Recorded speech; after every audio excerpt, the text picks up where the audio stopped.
Buenos días y bienvenidos sean todos a otro episodio de la A a la Z. Hoy estamos aquí, como hemos estado en los últimos meses, para discutir otro interesante tema que tiene que ver con las personas con diversidad funcional y cómo se enfrentan a los diferentes asuntos de la vida en el día a día. A diferencia de otras ocasiones que nos acompaña Gret y Jorge, hoy está aquí con nosotros el señor Pedro Ramos acompañándonos. Saludos, Pedro, buenos días. Un placer, buenos días, gracias por la invitación. Gracias a ti por sacar el tiempo para estar aquí con nosotros.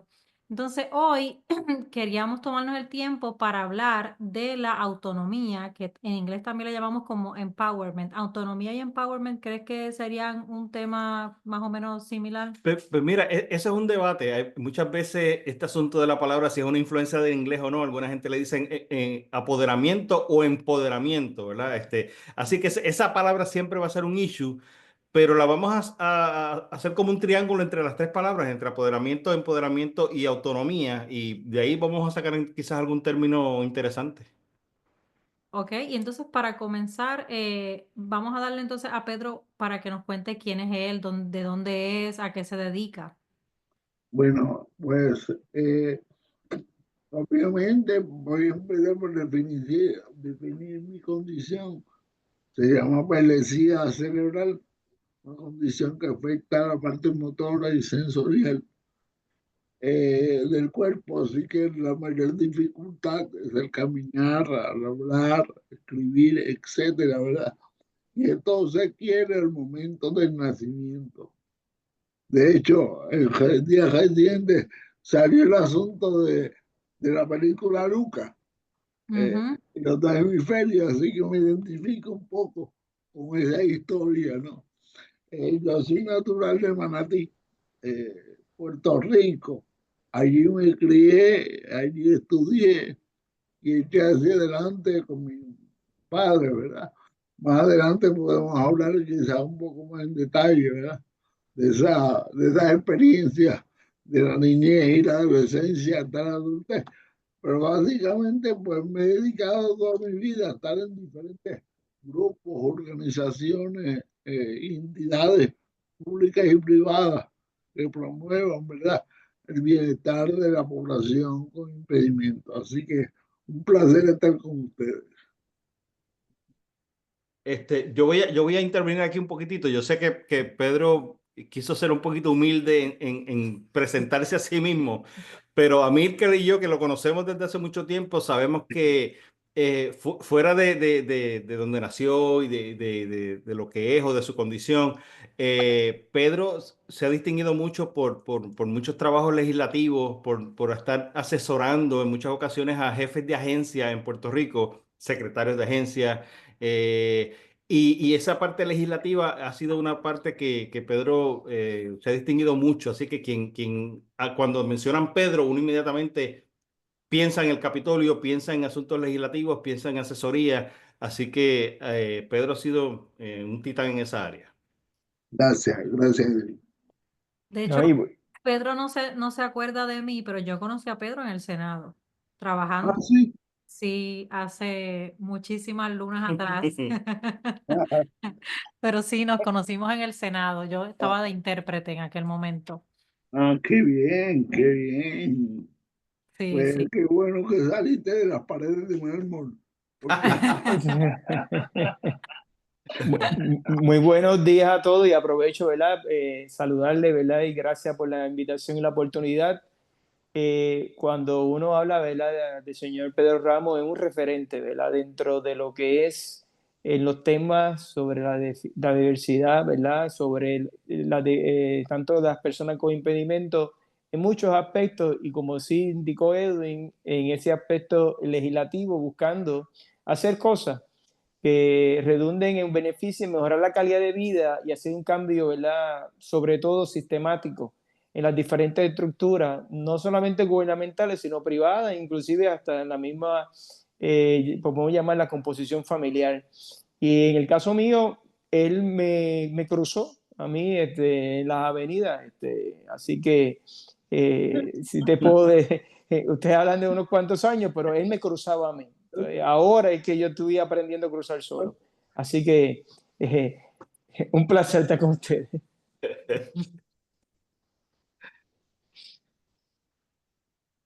¿Quieres comenzar? Sí, sí. Este asunto de cuál palabra poner dónde entre empoderamiento, apoderamiento o autonomía va a ser bien interesante porque vamos a estar viéndolo desde varios puntos de vista, ¿verdad? Vamos a verlo desde el punto de vista de qué pasa cuando tú tienes algún tipo de diversidad funcional o impedimento físico en particular y eres niño versus a la adultez. Y dentro de la adultez vamos a estar entonces expandiendo otros temas adicionales relacionados a la parte estudiantil, a la parte laboral y a la parte social. Así que quiero mencionar unos términos que se usan en este mundo de lo que es este tema del apoderamiento, del empoderamiento, que son las palabras tutor, las palabras albacea y las palabras representante autorizado. Así que para el público que no está muy asociado con esto, con este tema, para que sepa que vamos a estar usando estos tres términos indistintamente y cuando aplique. Vamos a empezar entonces sugiero que empecemos por el asunto de siendo niño. Claro, el uno ser niño, pues ya eso le resta de por sí, con o sin impedimento o sin diversidad funcional, le resta a uno apoderamiento en muchas ocasiones, ¿verdad? Porque los papás de uno toman el control indistintamente sobre uno, pero vamos a imaginar que la niñez es un segundo plano, y me gustaría hacerle esta pregunta a Pedro. Pedro, ¿qué tú sentías o qué has sentido siendo niño, teniendo la condición física que tienes de paralisia cerebral? ¿Cómo te restó autoridad o autonomía este asunto? Bueno, pues quizá en la etapa de la infancia, como cualquier niño, ¿verdad? Que depende de la visión de los padres y de que encaminen a uno, ¿verdad? Por los senderos de la vida. No es hasta que uno llega a la escuela, ¿verdad? Que se enfrenta a estos entornos, ¿verdad? Retantes, donde tú entonces comienzas a asumir posturas, ¿verdad? Que te van apoderando. Ya desde pequeño, en aquel tiempo, gracias a Dios, todavía no había educación especial.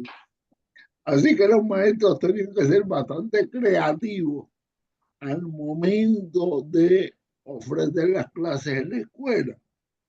Así que yo tenía mi nivel de apoderamiento en el sentido de que en mi niñez, pues yo un poco tomaba decisiones de cuál era la mejor forma para yo aprender.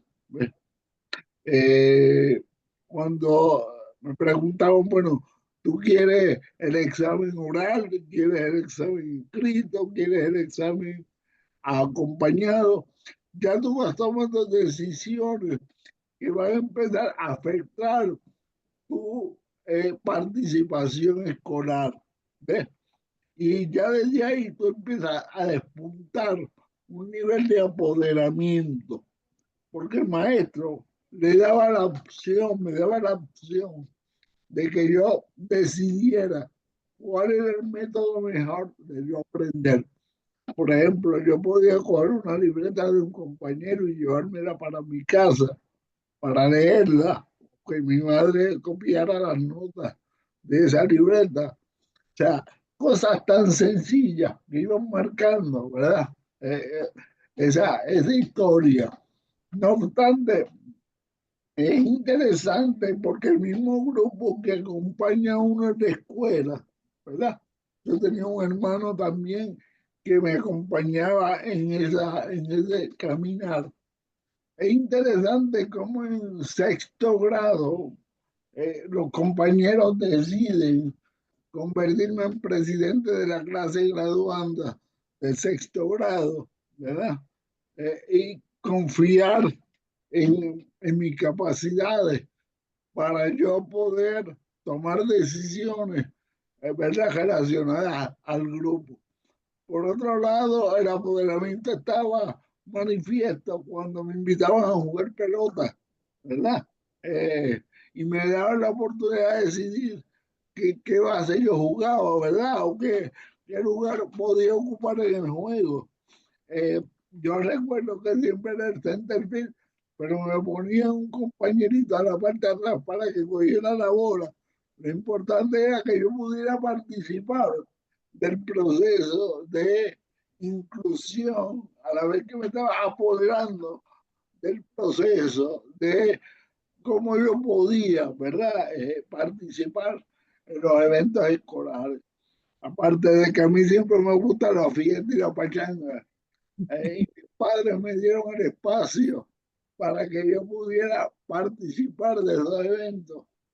Inclusive ellos no intervenían directamente en esos eventos, sino que me dejaban, ¿verdad?, para que yo pudiera hacer un poco de inclusión, que el apoderamiento y la inclusión pues van un poco tomados de la mano. Eh, Así que fue importante en la niñez, pues mirar cómo pude fluir por un sistema educativo que no tenía educación especial, pero sí creía en las capacidades de la persona y buscaba las maneras, ¿verdad?, de que yo pudiera participar, porque antes era, recuerda, los salones contenidos donde metían a todos los niños con impedimentos, no importaba el tipo de impedimento. Así que yo le rompía el esquema, porque yo podía pensar, yo podía tomar decisiones, y entonces yo tenía que ponerse creativo al momento de poderme dar alguna clase en especial. Así que el apoderamiento siempre ha estado presente desde la niñez, la adolescencia. Fui presidente de la clase de noveno grado, fui presidente de la clase de cuarto año, eh, fui, o sea, en todas las etapas tuve la oportunidad de practicar ese apoderamiento. Mira, Pedro, no sé si sabes, probablemente no lo sabes, pero yo soy psicóloga industrial y también hago psicología adleriana, ¿verdad? Entonces, cada vez que hacemos este programa, lo enmarcamos a través de la psicología adleriana. Y la psicología adleriana dice que el individuo tiene tres tareas o tres retos que enfrentamos, todos los enfrentamos, que es la vida social, la vida profesional laboral y la vida íntima de pareja o en el caso de los niños, la vida con el núcleo familiar, ¿verdad? Y entonces habla mucho también del poder creativo. Adler pensaba que lo que diferencia a cada individuo es su poder creativo, de que si tú tienes, digamos, unos bloques de color verde, azul, rojo y amarillo, tú decides en qué orden los pones y siempre puedes volver a cambiar eso si lo necesitas y si tú así lo deseas. Entonces, cuando Edwin mencionaba lo de la infancia, una de las cosas que quería preguntarte ahí rapidito que me vino a la mente es porque mencionas que los papás nos guían y sí es correcto, en la infancia no hay esa autonomía aparenta, pero sí la hay, siempre la hay desde que uno nace. Porque los papás, ¿verdad? Como si fuera dos colores que se van cruzando. Al principio es más del color del papá y según uno va creciendo se va moviendo más hacia el color de uno, según uno va agarrando más autonomía, más decisiones, etcétera. Cuando nosotros construimos nuestra personalidad los primeros 5 años de vida con los patrones de cómo respondemos a la vida, de cómo reaccionamos, etcétera, etcétera. Y cuando ya vamos a la escuela, prácticamente vamos a poner eso en práctica, ¿verdad? Hay mucho que el entorno familiar tiene mucho que ver en las ideas que uno crea de esa personalidad, ideas de quién yo soy, quiénes son los demás, cómo son los demás y cómo es el mundo. Y se crea esa cosmovisión. Cuando tú cuentas de tu infancia, especialmente de los grados primarios, ya yo puedo ver que tú llegaste a la escuela ya siendo un líder. Entonces, para que eso sucediera en tus primeros 5 años, probablemente pasaron cosas que te alentaron a tú a hablar por ti, a ser específico en lo que tú necesitabas, en lo que tú querías. Quería preguntarte cómo fueron tus papás en esa crianza. Si tú tuviste más hermanos, el trato hacia ti, ¿cómo fue con relación a ellos? Bueno, pues mis padres, a veces yo pienso que los padres, mientras menos escolaridad tienen, más abiertos están al cambio. Me explico. Mis padres, mi papá trabajaba en una fábrica de zapatos, luego se convirtió en maestro, ¿no? Pero mi mamá apenas me tuvo a los 17 años, no había terminado ni su cuarto año cuando me tuvo. No obstante, hubo un aborto antes de que yo naciera, o sea que ya había un precedente. Sin embargo, eh, ese desconocimiento, esa falta de búsqueda de información, porque acuérdate que la persona con perlesía cerebral no presenta unos rasgos físicos iniciales que a los padres les permite identificar una cosa. Y máximo en aquellos tiempos de los primeros años de los 60, donde no había unos servicios de diagnóstico iniciales, donde le hicieran un cernimiento de cosas como esa, pues los padres sencillamente fluían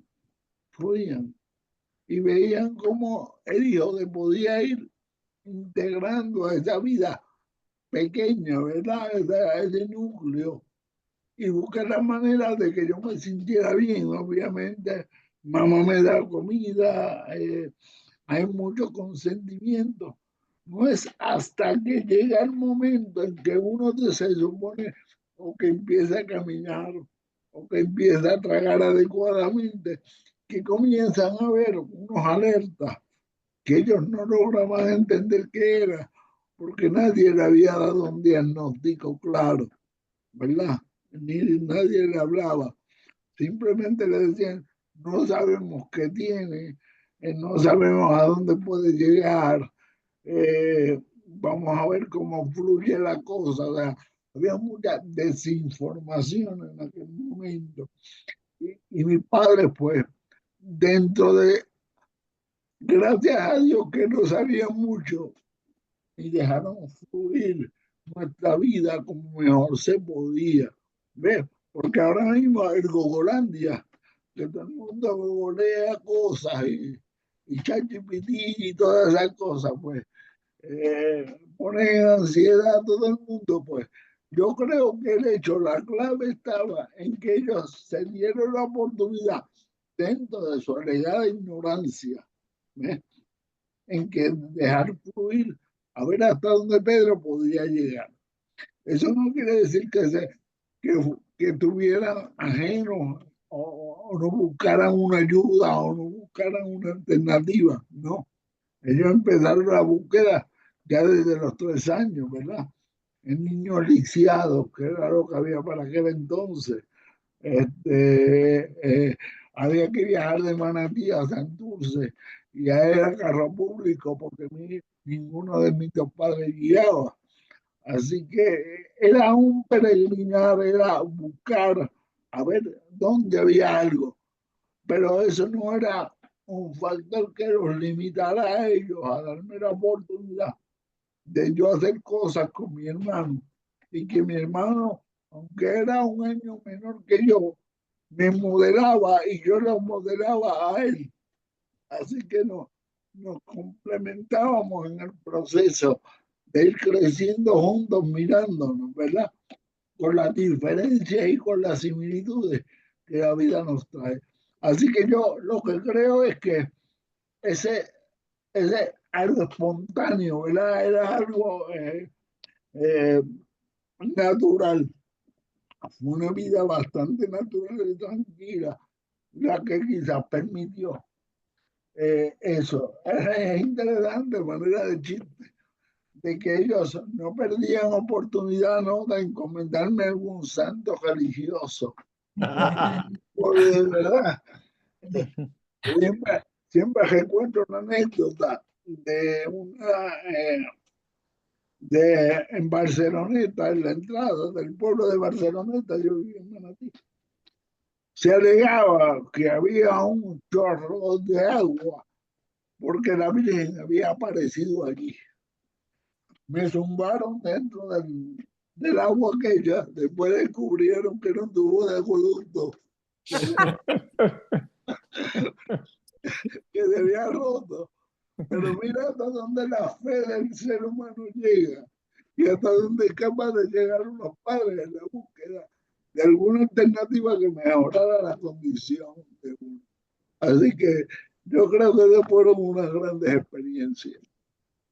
Entonces ya aprovechando que mencionaste esa parte religiosa, que saca obviamente el tema en muchas ocasiones de lo que es la parte científica y de otros aspectos, quería hacerte una pregunta adicional. ¿Cómo tú podías detectar que, que lo que estaba sucediendo, por ejemplo, cuando te nombran presidente de la clase, de esa primera clase graduanda, cómo tú separas que realmente lo están haciendo porque ven tu capacidad como estudiante en aquel momento versus la pena? ¿Cómo tú separas? ¿Cómo tú te das cuenta? ¿Cómo tú activas ese radar para saber cuándo una cosa es una cosa o es la otra cosa? Bueno, aquí hay una clave, la consistencia. El grupo con el cual yo empecé en kinder estaba terminando conmigo en sexto. Así que ellos me habían acompañado todo ese trayecto de vida y habíamos visto, ¿verdad? Habíamos compartido las experiencias que ellos le permitían ver mi capacidad, cómo yo participaba en el salón, de qué manera yo me integraba con ellos, de qué manera yo jugaba con ellos. De hecho, hace una semana y media me llama un compañero mío que hacía años que no lo escuchaba, que estuvo de kinder hasta sexto grado, y estuvimos riéndonos toda la noche, contándonos las maldades y las anécdotas, ¿verdad? De compañeros que éramos desde kinder hasta sexto grado. Quizás esa consistencia de grupo permite también que uno pueda crear un ecosistema, voy a llamarlo, un ecosistema de apoyo natural que permite entonces llevar a uno a un apoderamiento, a una inclusión efectiva, ¿ves? Porque cuando brinca a un niño de lugar en lugar, entonces es que vienen los disloques, ¿verdad? Porque lo que se acostumbran a los medios ambientes, pues se inhiben de participar. En mi caso, no. Yo entré en la escuela Teodomiro Taboada en kindergarten y salí en sexto grado con el mismo grupo de estudiantes. Así que esa consistencia grupal permite pues esa mirada distinta y especial que permitieron a ellos, ¿verdad?, ver mis capacidades y cómo yo hacía las cosas, ¿verdad? Unido a los maestros, obviamente, que tienen que ponerse creativos a la hora de brindarme los apoyos. Así Eh, pe- que, Perdona que te interrumpa, Pedro, quiero aprovechar eso que estás mencionando y aprovechando que ahorita Milcar mencionó lo del cambio sistémico. Cuando un psicólogo organizacional va a evaluar una compañía y tiene que hablar sobre cambio, el cambio se trabaja en tres partes: a nivel individual, a nivel grupal y finalmente a nivel sistémico. Y entonces, para que uno vea cómo las cosas se relacionan y todo, donde nosotros vivimos, donde sea que nos movamos, vivimos las mismas áreas, solamente que a veces le llamamos organizacional o le llamamos algo familiar o le llamamos algo de pareja, pero es lo mismo.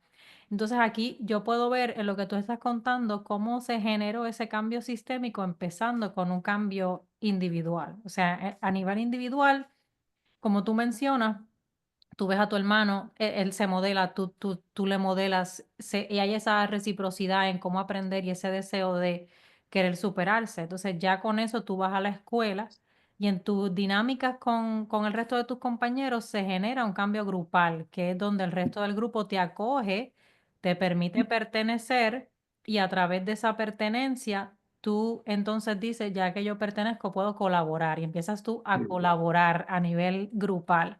Y de esa relación de ustedes, los maestros, que es a nivel sistémico, entonces se mueven a darte a ti esa potestad, porque ella dice, o sea, Pedro entiende lo que Pedro necesita y Pedro sabe qué es lo que le puede ayudar mejor. Entonces se genera un cambio sistémico. Es bien importante lo que tú dices, porque lejos de los maestros ponerse creativos, era importante que el maestro se me acercaba a preguntarme lo que yo necesitaba, cuando por lo general son los sistemas los que determinan lo que yo necesito, cuando realmente yo no participo en el proceso de lo que yo necesito. ¿Ves? Así que un poco es mirar, Pedro, dime qué tú quieres hacer o cómo lo quieres aprender o qué necesitas para que yo te pueda ayudar, porque yo no conozco nada sobre esto. Así que, ¿cómo te gustaría que lo hiciéramos? Ah, bueno, maestra, que me preste la libreta, maestra, deme el examen oral, maestra, o sea, creábamos no había una imposición sistémica, sino que yo era parte, ¿verdad?, de ese abordaje a lo que es la manera en que iba a aprender en esos años. Si me permite, ¿verdad? Luego de escuchar a Pedro, me resulta sumamente interesante de que al 2025, al presente, y luego de escucharlo a él, yo podría entonces entender que hemos retrocedido completamente en el aspecto más bien educativo en Puerto Rico. Porque a pesar de que hoy en día sí hay un sistema donde se le indica, o hay unas guías donde se le indica al magisterio por dónde tenemos que caminar, resulta, o mejor dicho, perdón la redundancia, el resultado es adverso a la experiencia que tuvo Pedro en aquel entonces cuando no había una formación. Donde hoy en día verdaderamente no se trabaja en esa integración, porque hay un momento dado, como Pedro ha dicho, vamos a ser parte, vamos a ser incluidos. En un momento vamos a estar igual, en otros no. Pero hoy en día eso no se ve. Así que yo creo que deberíamos esto utilizarlo como una reflexión. Le invitamos que lo utilicen como una reflexión. ¿Para qué? Para que podamos mirar el presente que tenemos y ver qué cosas en el pasado se hicieron de una forma diferente y entonces poder complementarlo a esa formación sistémica para poder entonces tener resultados distintos, porque hoy en día no te hacen parte, no te preguntan cómo yo te puedo ayudar. Y se nos olvida que independientemente, a modo de ejemplo, que Pedro con su condición de epilepsia celebrar y que yo tenga la misma, eso no significa que las necesidades de él y las mías son iguales, independientemente que tengamos la misma condición. Así que no se nos da ese espacio y obviamente cuando me toque el turno, pues hablaré en esa experiencia más bien ya de adolescencia a joven adulto en esa misma formación educativa. Gracias, ¿verdad?, por permitirme esa aportación.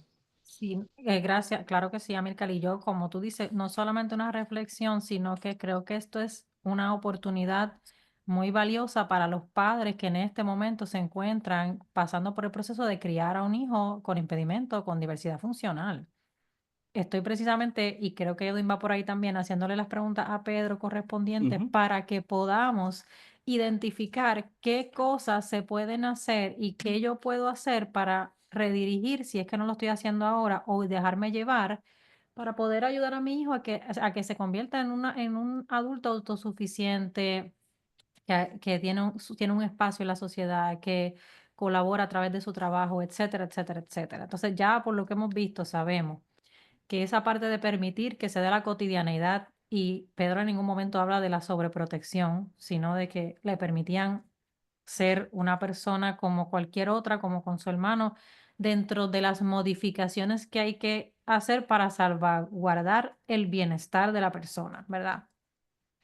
Habla de la importancia de la consistencia en el asunto del entorno, de la creación de un ecosistema que acoge al individuo y que se le permite estar en ese individuo la suficiente cantidad de años para establecer esos lazos que de alguna manera le permiten encontrar su lugar y su espacio y que le permiten desde ahí crecer y le permiten también No solamente crecer, sino florecer y empezar a tomar más riendas de lo que es su necesidad. E inspirar a otros también en el proceso. Inspirar a otros y generar también ese cambio a nivel individual en los demás de aceptación, esa flexibilidad mental de yo, o sea, a lo mejor si Pedro se presentaba en una, si Pedro lo cambiaban de escuela a mitad de escuela elemental, digamos tercero o cuarto grado, y Pedro estaba acostumbrado a jugar pelota con sus amiguitos y va a esta nueva escuela y dice, yo sé jugar pelota, pero esos niños no están acostumbrados a ver a Pedro y a lo mejor su primera reacción es, no, este muchacho nos va a enlentecer el juego, le vamos a dar un golpe y va a llorar y se va a generar una dinámica porque no lo conocen. O sea que esa creación de ese ecosistema y de esos lazos generó el tiempo y el espacio para que Pedro pudiera florecer como otro estudiante más y tuviera la aceptación de sus compañeros. Y finalmente, yo creo que lo más importante de todo, lo que dice Amílcar, tenemos el programa especializado individual, que es el PEI, y el COMPU, que son las reuniones que se hacen para discutir eso y demás. Pero en muchas de esas reuniones, y yo lo sé porque yo misma he interpretado reuniones de PEI, no se lleva al estudiante, el estudiante no está. Y si está, habla todo el mundo tan rápido y con términos y con metas y esto y aquello y lo otro, que no hay espacio para que ese estudiante sepa que lo que están hablando determina el curso de acción en su educación por el próximo año. Y no hay mucho espacio para, si no sabe, pues no hay espacio para que empiece a desarrollar el saber qué es lo que me conviene, qué es lo que no me conviene. Yo sé que esto no me va a funcionar, esto sí es lo que yo necesito. Eso no se está dando, o por lo menos no es la norma de lo que uno vería. Yo llevo muchos años sin trabajar en el departamento de educación, a lo mejor eso ha cambiado. Quiero hablar con fe y esperanza. Este, pero si fuera Bendito. si fuera el caso que usted es un maestro, el que está viendo este video, pues entonces, ¿cómo yo puedo integrar a mi estudiante a esto? Y aparte de integrarlo, si él no sabe hoy, pues cómo lo voy puliendo, cómo lo voy ayudando para que él vaya agarrándole más el ritmo a estas reuniones y que pueda cada vez más tener esa autonomía en la reunión, que es un contrato que se está firmando para su beneficio. O sea que es muy importante que esté al tanto de lo que está pasando. De hecho, a mí me da mucha esperanza cuando Pedro estaba narrando su niñez y la parte del béisbol, porque yo con mi banco, que ustedes no tienen idea, y eso que podía moverme muy bien, no teniendo ninguna condición física que me presente un reto de movilidad, y con mi banco como centella, y Pedro, pues por lo menos pudo jugar béisbol, así que por lo menos ahí me llevó una ventaja. Y quería hacer entonces una pequeña transición. Y esto va a ser con toda la intención, ¿verdad? Voy a saltar la parte de la niñez hacia la adolescencia para poder integrar entonces a Milcar y luego entonces regresar a la parte de la adolescencia con Pedro, pero para que entonces haya un balance en la conversación, porque este junte tiene una intención también, ¿verdad? Este tema, Pedro lo ve desde una perspectiva porque nació con unos retos físicos que no necesariamente Amílcar tuvo y por eso es lo interesante de estas dos perspectivas, porque Amílcar la va a ver y nos va a contar desde una perspectiva posiblemente muy diferente a la de Pedro por varias razones, incluyendo las condiciones que son diferentes. Así que voy a brincar a donde Amílcar y le voy a preguntar entonces. Una vez tú adquieres tu reto físico, impedimento o como lo queramos llamar, porque ahora las cosas se llaman diferentes, ¿cuál fue ese primer cantazo con el que te topaste en términos de la autonomía, del empowerment, del apoderamiento o del empoderamiento? ¿Cuál fue esa primera pared con la que te diste? Y lo interesante de eso, que el momento, ¿verdad?, que yo tuve mi accidente por la cual pierdo la vista, yo perdí totalmente todo lo que es la autonomía, pero la perdí como mismo perdí la vista instantánea. Y comencé yo a percatarme de que eso era así cuando, por darte a modo de ejemplo, una vez salgo del hospital, entonces me iban a dar la comida, entonces me la tenían que dar, ¿sabes? Como que retrocedí como a los 2 años, al primer año que te daban la comida, y yo decía, ¿pero por qué? A todo esto era un choque emocional. Yo decía, pero ¿por qué me la tienen que dar? A eso te lo llevas a las diferentes etapas, ¿verdad?, del diario vivir. Recuerdo que cuando yo empezaba ya entonces a hacer cosas, recuerdo para el huracán George, porque 2 meses antes, un mes antes más o menos, creo que fue, es que yo pierdo la vista. Así que yo, con las debidas precauciones, me subo al techo a amarrar allí un zinc en casa de mi suegra, pero con la mala o buena suerte que llega mi tía. Y me ve trepado ahí, le ha dicho de la A a la Z como es el programa, pero en un idioma que no se puede traer aquí. ¿Por qué me permitía a mí subirme allá arriba? ¿Sabes? Porque ya ellos entendían que el hecho de yo no tener vista, pues yo no puedo hacer un sinnúmero de cosas. ¿Ves? Así que comienza ese proceso de dependencia total.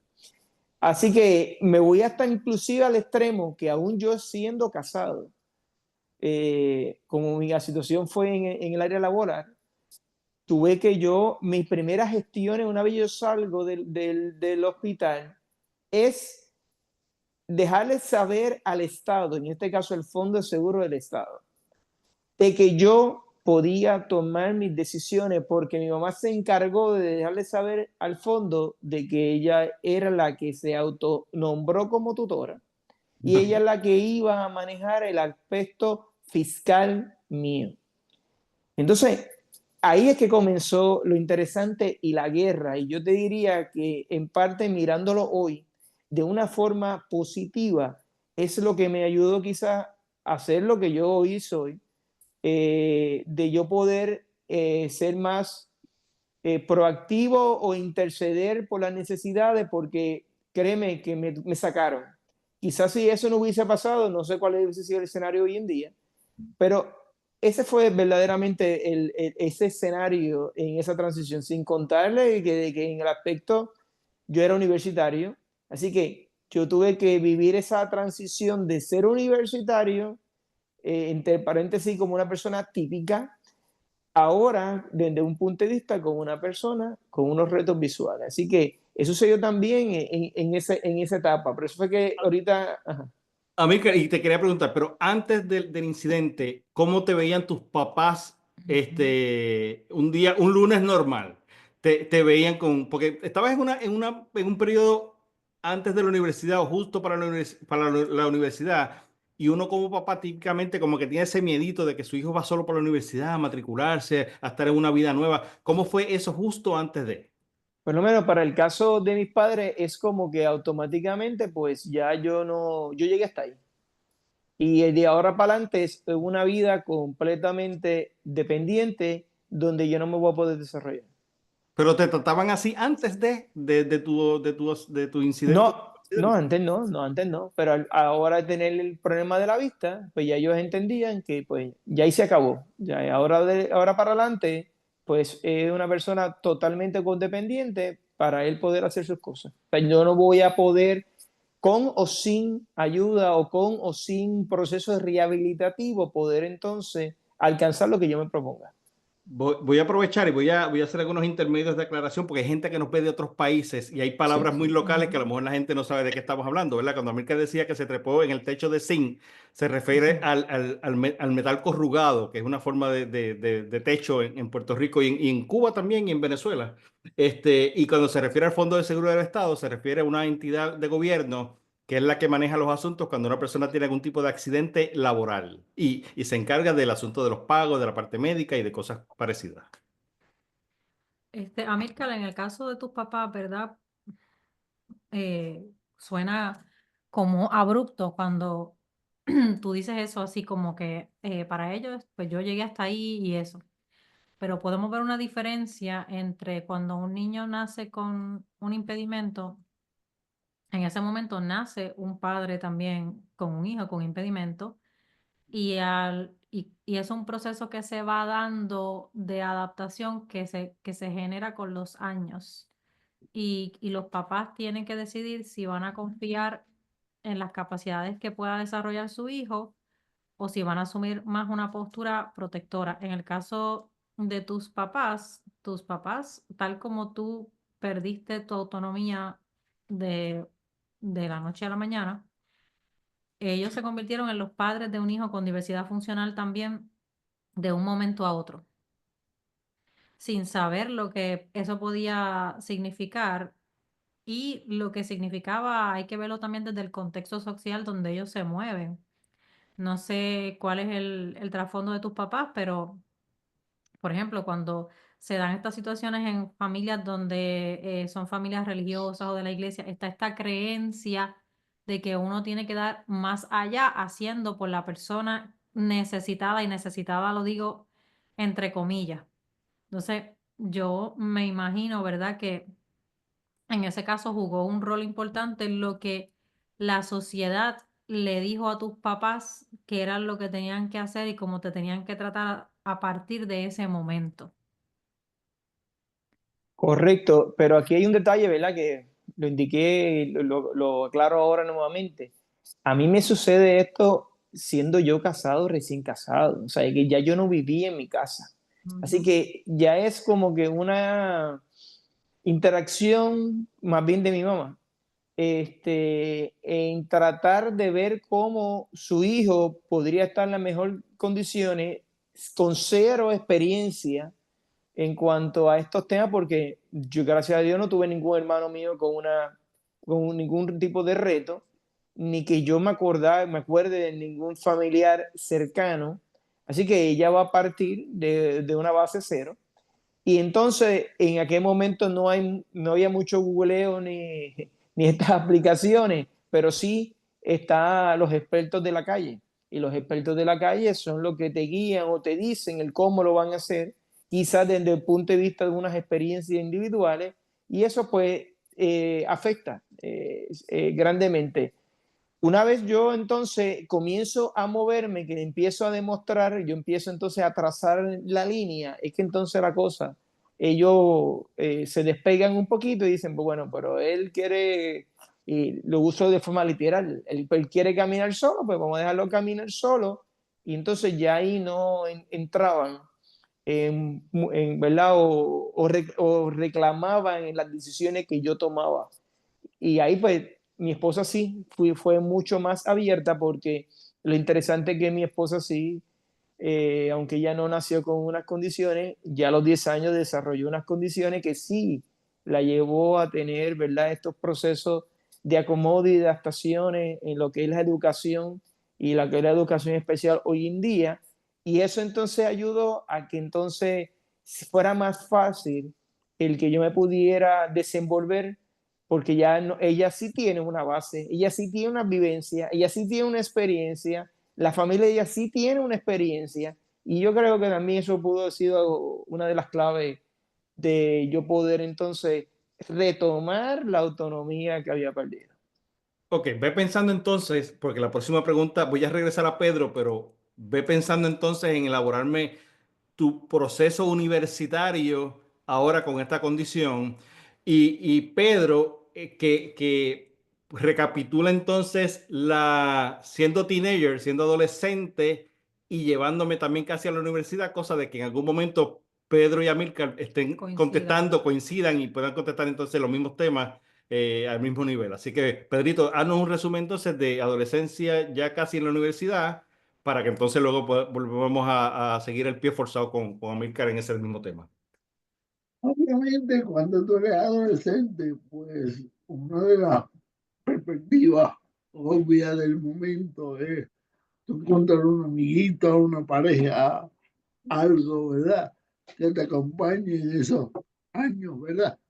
Y era bien difícil lograr que algunas chicas, pues, más allá de la gran amistad y cariño que podían sentir por uno, porque nos habíamos acompañado a través de la vida, pudieran ver a uno como una posible pareja, ¿verdad? Un posible novio. No obstante, eran muy cariñosas y uno confundía esas expresiones de cariño con otra cosa. ¿Ves? Y obviamente cuando uno se acercaba con una mentalidad, porque yo era extremadamente formal para mis cosas, Y eso en este mundo a unos les gusta y a otros no. Así que yo era directo al grano y es la adolescencia que como bien dice, va marcando el camino de uno. Eh, Fue bien retante desde ese punto de vista de las relaciones, ¿verdad? Cuando uno ya quiere establecer unas amistades particulares. Eso no quería decir que cuando jangueo se perdía en la vecindad, pues Arroz Blanco llegaba a participar. No había disco party que no se perdiera que yo no estuviera, si no me iban a buscar. Este, la cuestión es que esa adolescencia era una efervescencia, pero yo sentía una pérdida, una soledad, porque yo decía, bueno, todos mis compañeros tienen una parejita, porque yo no la tengo. Y ahí es verdad que mamá no tiene respuesta, papá no tiene respuesta para eso. No pueden hacer nada porque eso pertenecía a mi entorno personal y de crecimiento. Bueno, y ese reto pues, era el mayor que yo tenía, ¿verdad? Porque aunque estaba teniendo unos logros a nivel personal, ¿verdad? De liderazgo, de inclusión, de participación plena. Sin embargo, ese otro aspecto sentimental se veía afectado porque, pues, habían señales cruzadas, por decirlo de alguna manera, dado que ellas entendían que pues yo estaba confundiendo lo que era una amistad con lo que podía ser una relación. Y entonces era bastante frustrante para mí, por lo menos en esa etapa. Y pues obviamente eso me llevaba entonces a tener que focalizar mi esfuerzo y mi mente en aspectos académicos para poder entonces canalizar eso. Ese quizás fue uno de los retos mayores, ¿verdad? Y máximo cuando las chicas se asustaban, ¿verdad? Así que, y era normal, era comprensible y ahora lo entiendo mejor. No sé, si tienen alguna pregunta particular sobre esa etapa, pues estoy. Sí, yo tengo una pregunta, ¿verdad? Pero, y ahí voy a regresar un momentito a la infancia. Cuando llegabas a hacer algo, Pedro, que no se te daba en la infancia, ¿qué hacías para tú poder canalizar eso? ¿Cómo lo resolvías? Cuando algo no salía como tú esperabas o cuando algo se te hacía más difícil de lo normal, ¿qué era lo que hacías o quién te animaba? ¿Cómo te animaban? Bueno, obviamente eran de los poquitos momentos de frustración que yo sentía porque obviamente quería competir. No me percataba de que yo tenía un impedimento, ¿ves?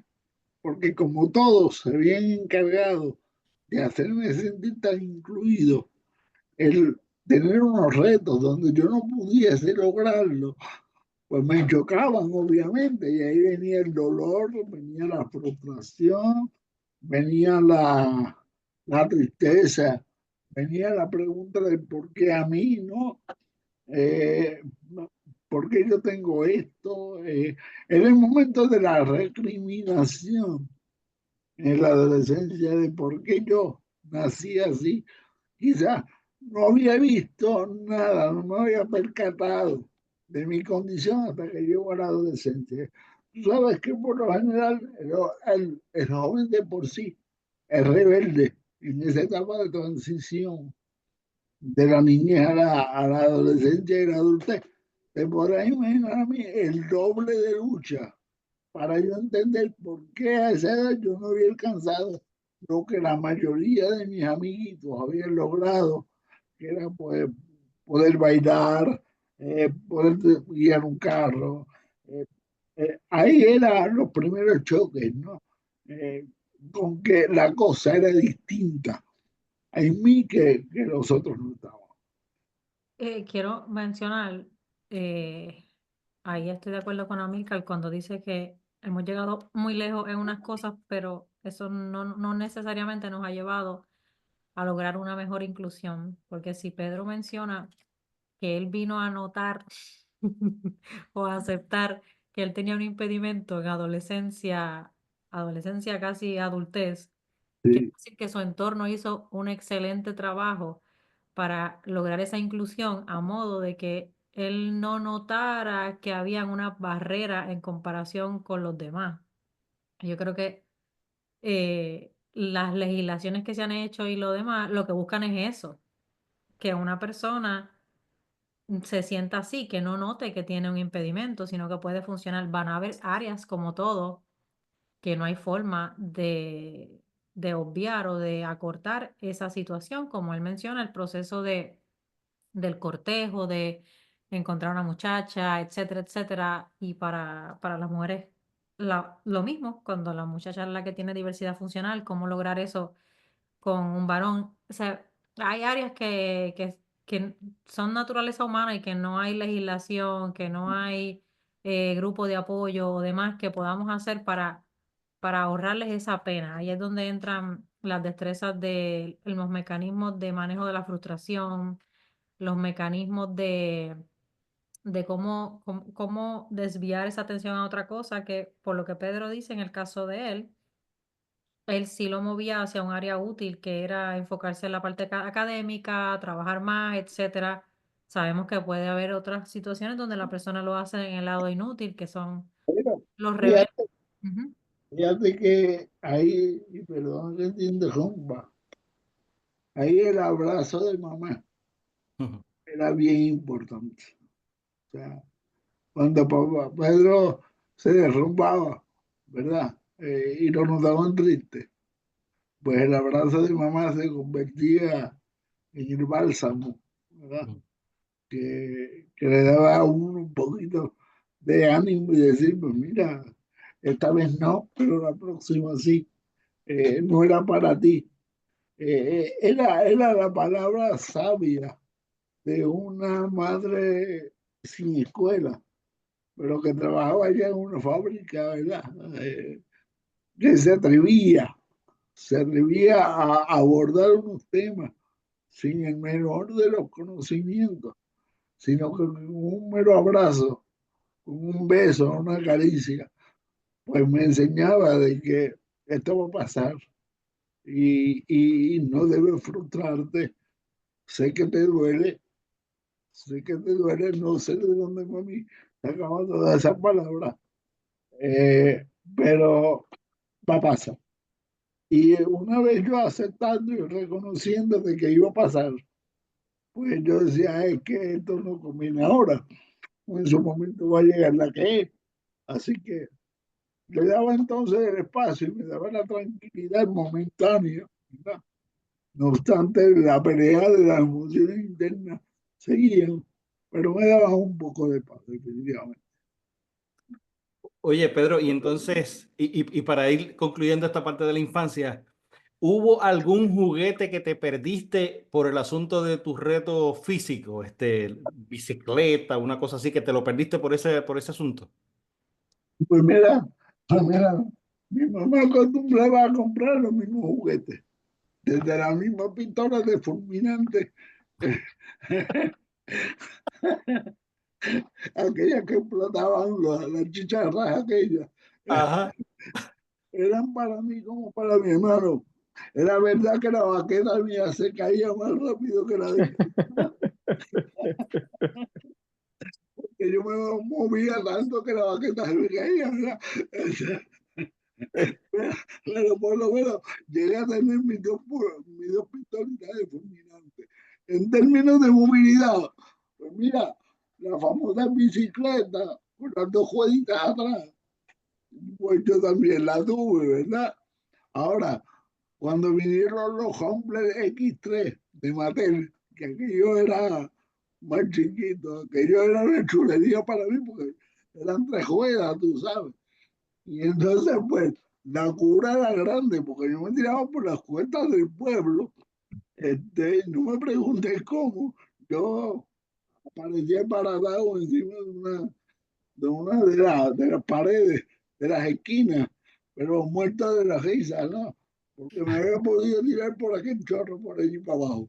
La cuestión es que siempre, pues, velábamos, ¿verdad? De que fueran unas actividades donde yo pudiera coparticipar con los demás muchachos.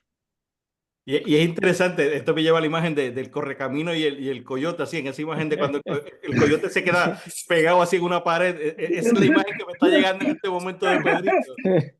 Con ese bigote. Algo parecido. Menos mal que no había grúa. En ese momento no lo podía llevar remolcado hasta casa.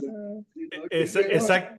Exacto, y quienes nos escuchan, recuerde que todo esto lo tiene que ver en el contexto de lo que Pedrito y yo y un chispito que también vivió Amílcar, que las regulaciones y la seguridad, No ese existía. concepto era diferente, ¿verdad? Nosotros vivimos en esa época donde el cinturón de seguridad era un accesorio, y las cosas que masticábamos, pues posiblemente tenían plomo o asbesto, así que...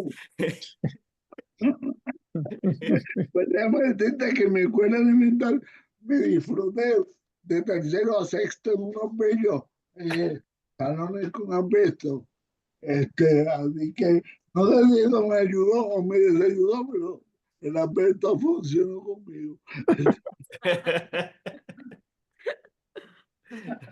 Así que moviéndonos entonces ya a más grande, a la parte universitaria, Amílcar, una vez estás en ese proceso universitario, que en tu caso fue una transición, porque fue en medio de, eh, ¿cuál fue esa pared con la que te encontraste entonces a nivel universitario? ¿Qué cambió? ¿Cómo te jalaron esa alfombra de los pies?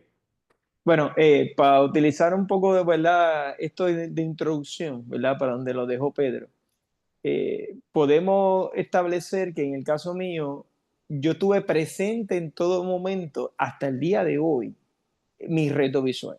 Fíjate que Pedro habló que en la adolescencia es que él vino a tener, ¿verdad? Ese énfasis de ese reto que él tenía. No, no, yo lo he tenido presente desde aquel momento hasta el día de hoy, eso no ha cambiado. ¿Y por qué?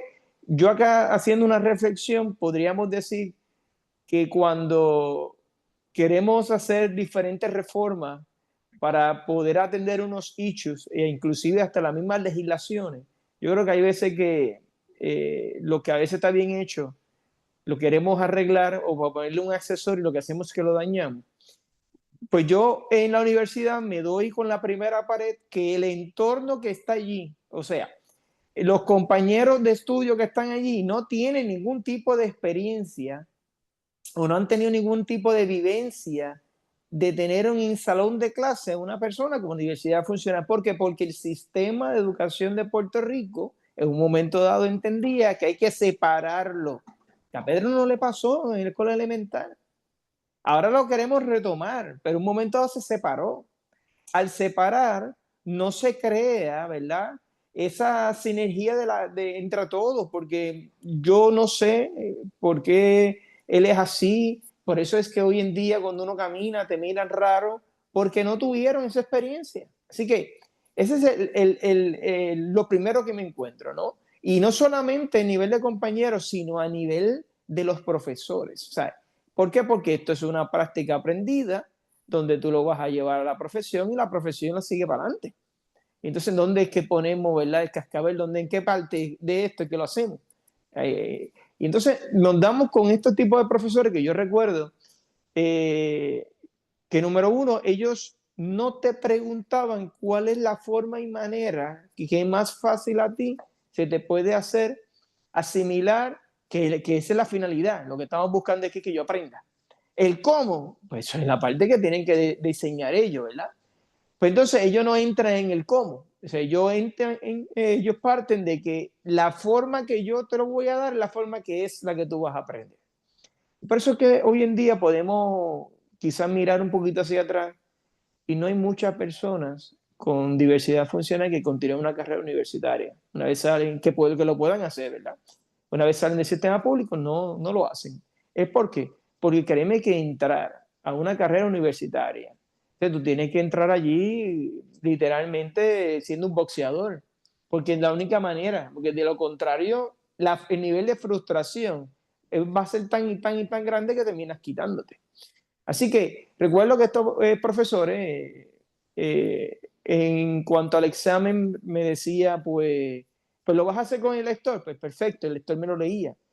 Pero yo percibí el nivel de desconfianza de que el lector me estuviera haciendo el examen. Entonces uno desarrolla, no me pregunte cómo, pero uno desarrolla unas cosas desde el punto de vista de persona ciega, que yo puedo entender lo que está pasando en mi entorno y ellos piensan que no me estoy dando cuenta y mucho más. Es más, yo digo que a veces veo más de lo que antes yo podía así poder hacerlo. Así que yo sabía... Amílcar, ¿nos Ah, puedes aclarar lo que es un lector para algunos amigos que están en algunos países donde ese concepto no exista? sí, esto es una persona que se convierte, ¿verdad?, en los ojos tuyos. Son los que te ayuda a hacer ese trabajo clerical de estudiante, que ya sea escribir la libreta o leer la pizarra o leer el libro, para entonces yo poder tener el beneficio de la información. Así que continuando en ese proceso de desconfianza, pues aún el profesor, que pudo percibir que yo era el que contestaba, no se sentía él seguro. Y de la noche a la mañana me cambia las reglas de juego y me dice, los exámenes van a ser orales. Recuerda que yo estaba en ese proceso de adquirir la autonomía, que la pedí en totalidad. Y cuando digo la perdí, la pedí en todas las etapas. Así que, y la universidad no era ajena a eso. Así que comienzan a dar el examen, él me lleva a la parte de atrás, mientras todos los demás están cogiendo el examen, y él comienza a darme el horario. Y comenzó, yo empecé a contestar. Y yo recuerdo que cuando iba por la pregunta número 15, yo entendía que si le daba esta aportación, reforzando la pregunta 3, yo tenía una mejor, ¿verdad?, oportunidad. Y le digo, quisiera regresar a la pregunta 3 para reforzar la contestación. No, ya vamos por la 15. No podemos virar para atrás. Y ahí comenzó yo la lucha de decir, pero ¿qué? Si cuando yo tengo el examen en la mano, yo voy de adelante para atrás, del medio para atrás, yo lo que tengo es un tiempo y dentro del tiempo yo tengo que cumplir. Así que comienza esa lucha y ahí que comienza donde uno como persona con diversidad funcional tiene que empezar a hacer el advocacy. Así que yo comencé a decir, no, espérate, esto no es así. Esto no puede ser así. Así que yo comencé a levantar la voz solo en las diferentes autoridades universitarias de que las cosas como estaban ocurriendo no podían seguir ocurriendo. Anécdota de teníamos que entregar un trabajo, la opción era por email. Pero ¿cómo tú me vas a pedir que yo entregue un trabajo por email cuando, número uno, la institución universitaria no tiene el mecanismo tecnológico, la asistencia tecnológica para que yo como persona con el reto visual de forma independiente lo pueda hacer? Así que yo tengo que depender de tercero. Cual lo hice, pero con la buena suerte que el email no llega y él me escribe una F. Así que ese fue mi primer reclamo, donde yo le dije a él, yo no me estoy negando a hacer el trabajo está hecho. Es que la forma y manera que tú me estás indicando para yo poder entregarlo, no lo puedo cumplir de forma independiente. Así que me tuve que dar todo ese tipo de reto en la universidad para yo poder entonces salir hacia adelante de profesores sumamente creativos, de que en una clase de matemática aplicada a los negocios, que eso es una combinación de precálculo, cálculo, álgebra, geometría, todas esas cosas, sacaron ese curso bien bueno, y en el caso mío, ciego. Había que llevar una calculadora científica, y yo la llevé, pero mi calculadora era una común y corriente. Y yo saco la calculadora, se la doy al asistente. Y la profesora me dice, no, lo voy a hacer usted. Y yo, perfecto, yo me podría aprender el teclado, pero ¿quién va a leer la pantalla? O sea, cosas tan absurdas como esa, al nivel de cuando se imparte el pan de la enseñanza, que no hacen el ajuste necesario, y eso hoy en día se ve todavía hasta en la televisión local e internacional. Si usted ahora mismo está en un salón de clase, que es lo que es el tema, pues si estamos en una clase, la que sea, pero podemos poner matemática, y comenzamos a hablar de esta manera, usted suma esto por esto, lo divide entre esto que está aquí en paréntesis. Yo como persona ciega, no hay manera que yo te entienda. Ya tendría que entonces entrar el lector a complementar entonces esa carencia, que cuando si el profesor fuera más explicativo, pues obviamente yo lo puedo percibir. Recuerda que en el caso mío, a diferencia de Pedro, yo sí tuve la oportunidad de poder ver. Quizás eso puede ser una ventaja. Y no hay que entrar en tanto detalle en cuanto a la explicación, pues porque ya yo tengo unos conceptos claros y al momento de tú hablar, pues yo creo ese mapa imaginario con mucho más facilidad. Así que fue un proceso universitario retante, sí lo pude llevar a cabo, e interesante por demás de que mi profesión, yo quería ser contable, pero hay personas que se encargan de que el hecho de que tú no veas, no puedes bregar con números, pero sin embargo, cambio de concentración y termine cogiendo clases de contabilidad y finanzas, no entiendo. Así que son cosas que suceden día a día, pero sí pude completarlo y gracias a Dios, pues me pude graduar. Créeme que fue una experiencia totalmente distinta porque en el caso mío, cuando yo tenía la vista, quizás el nivel o el tiempo que le dedicaba a los estudios no era el mejor. Sin embargo, al yo perder la vista y concentrarme full a lo que eran mis estudios universitarios, el resultado fue distinto y pude lograr graduarme, ¿verdad?, con altos honores en la universidad, siendo la única persona ciega en ese momento de esa clase graduanda eh, que pudo completar esos estudios. En el caso de Pedrito, pasamos de imaginarlo así como Evel Knievel en ese proceso de disfrutar lo que era el Big Wheel y estar, como dice un amigo que nosotros conocemos en común, como puerco suelto por ahí, dando vueltas y cantazos, y disfrutando de esa adolescencia y que ya se le estaba acabando porque ya iba a empezar entonces una etapa nueva, a esa etapa universitaria. En tu caso, ¿cómo fue, cómo comenzó ese interesante viaje? Obviamente tú sabes que la primera etapa es cuando te sudan las manos en escuela superior cogiendo el College Board. Este, era un reto porque entonces la orientadora fue mi proctor, ¿verdad? La que me ayudó a completar mi College Board. Y una vez, entonces, es interesante porque yo aspiraba entonces a ir a la Universidad de Puerto Rico en Río Piedra. ¿Ves? Sin embargo, recibo una carta indicándome, recibo una carta indicándome que había sido aceptado en el recinto de Arecibo. Mm. ¿Eh? Así que mis expectativas de irme para Río Piedra se fueron al traste.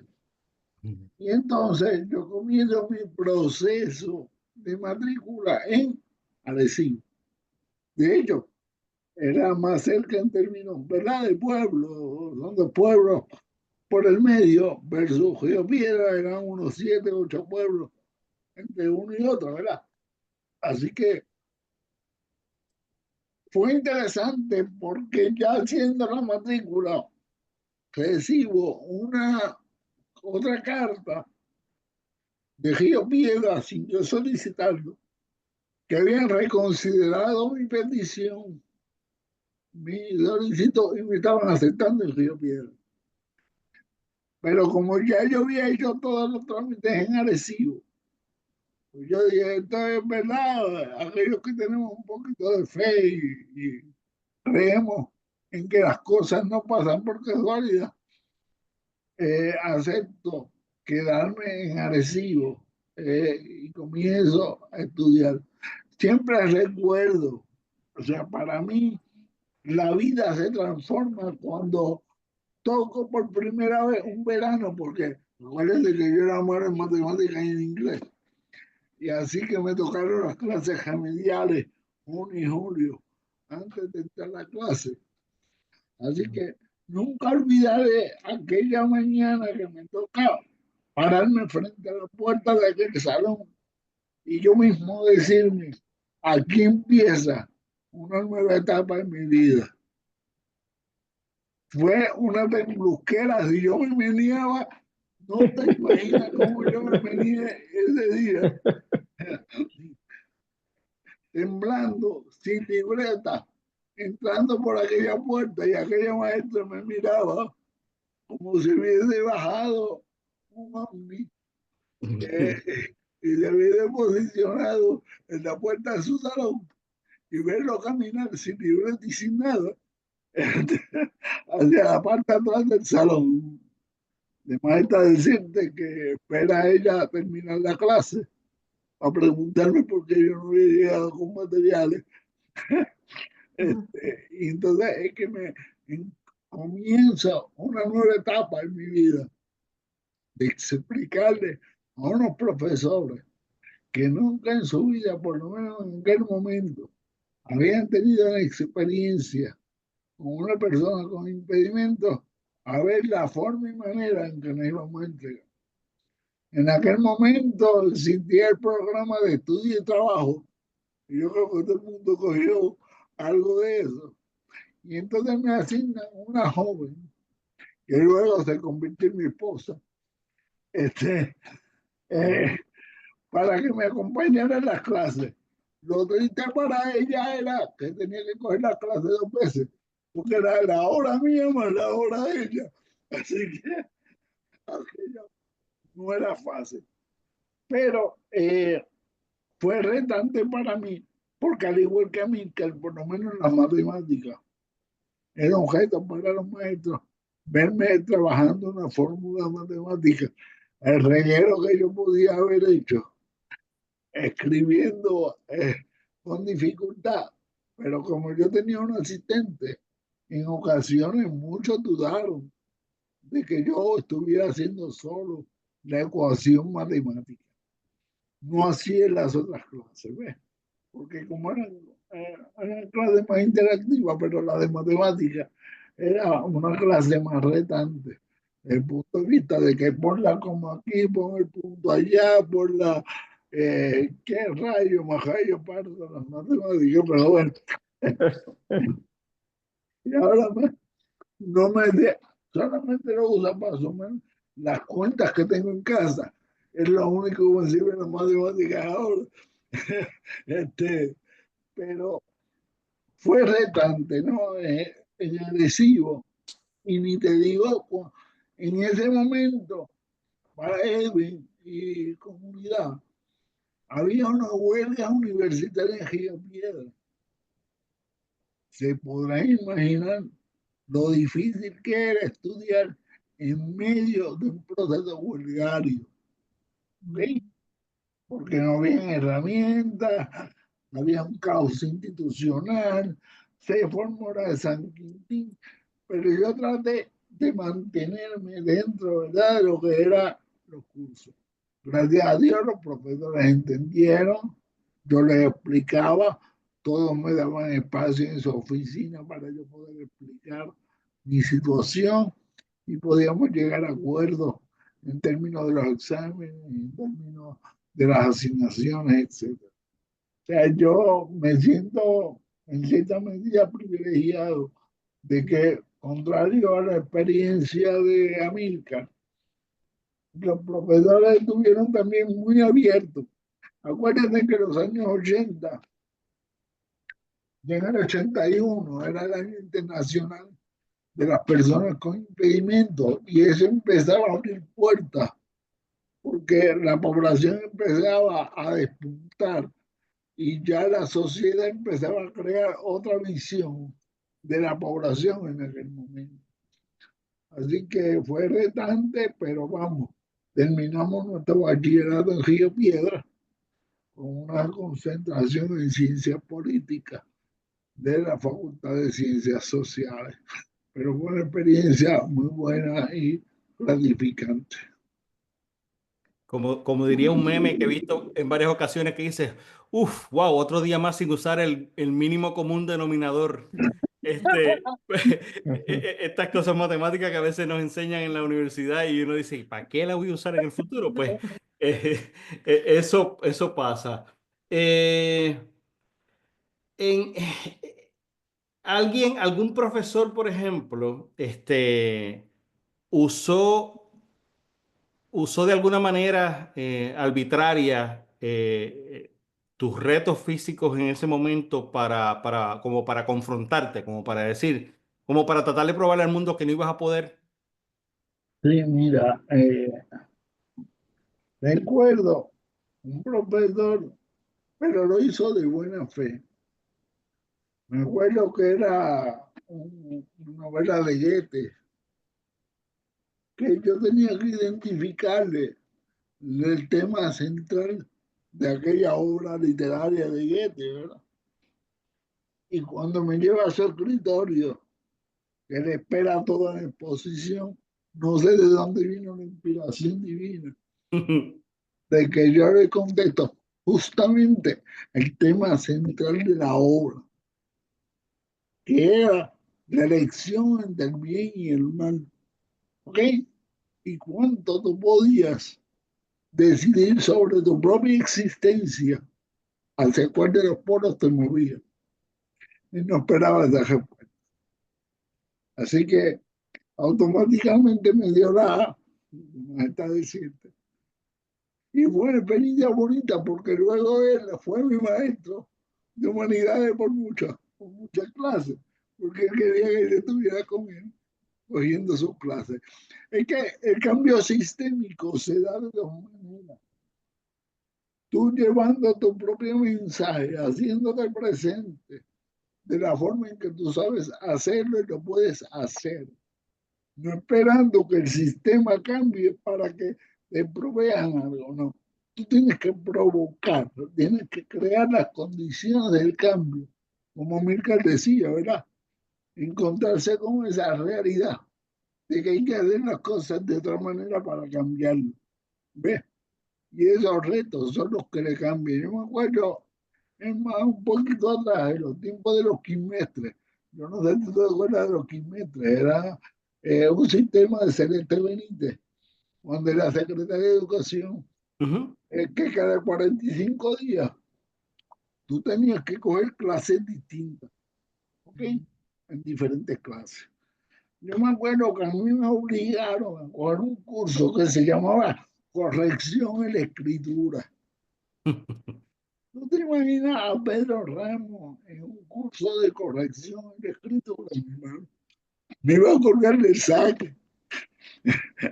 Este, y promuevo de que me cambien de curso y me den uno más analítico y me dieran un curso convalidable, que era el cuento.